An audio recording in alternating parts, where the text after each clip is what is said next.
Hello FFA members and Introduction to Ag students. Today what you've gotten into is the video called Manual Video. Excuse me.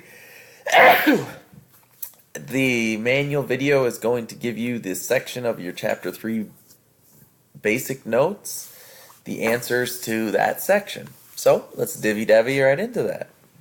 So you've clicked on the manual video and that's what you're listening to now. You'll also need your Chapter 3 FFA basic notes, and you're going to scroll down. On mine it's page 4, but yours might be a little different, and find the section that says find the FFA official manual. There's a hyperlink on the website. So on here you're watching the video. What you're going to want to watch next is get open next is this manual one. As you open up the manual is 92 pages. It's very similar to the handbook, but this one's going to have more up-to-date, and it's published every year, is information about the National FFA. On your FFA Chapter 3 Basics, we want to be able to find things in there. The easiest way to find things in here is through the idea of Control F. So if you come back to the manual and you Control F the first answer, which is the last National FFA president from Nebraska, if you go to here and you put down the Control and the F button, up here in the right hand corner of your screen should come up with a find in document. What we want you to find is National FFA president.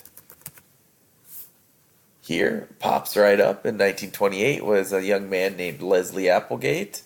We continue all the way through there, looking for one that says Nebraska.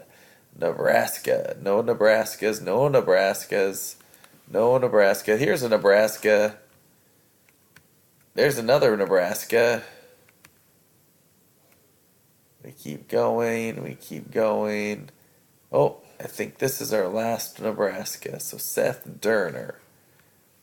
I don't see any other Nebraskas. And we scroll down. Nope. So our last National FFA president was from Nebraska, Seth Durner. Oops, there we go, Seth Durner. The next one we want to know is the state with the most members. So here, I'm going to type in membership. And with this particular one, we got a lot of them.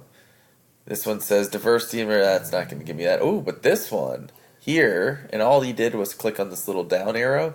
This one here says National FFA Organization Membership by State, page 21. I'm going to say that's a pretty good lead. So I come down to page 21, and oh, there she is, National FFA Membership by States. We scroll down through there, and we look for the largest one. California's pretty darn high with 79,000. 38, 79's bigger, 25. Ooh, Nebraska's right there at 7,000. I gotta sneeze again. Excuse me. Oh boy, but we found our number one state. By far, the number one state is here at 108,000 members in the state of Texas. So when we come back to our FFA basics, the state with the most members is Texas. This is your official FFA manual. It's utilized so that you can identify different aspects of the FFA more than the handbook will give you. We'll revisit this throughout the year.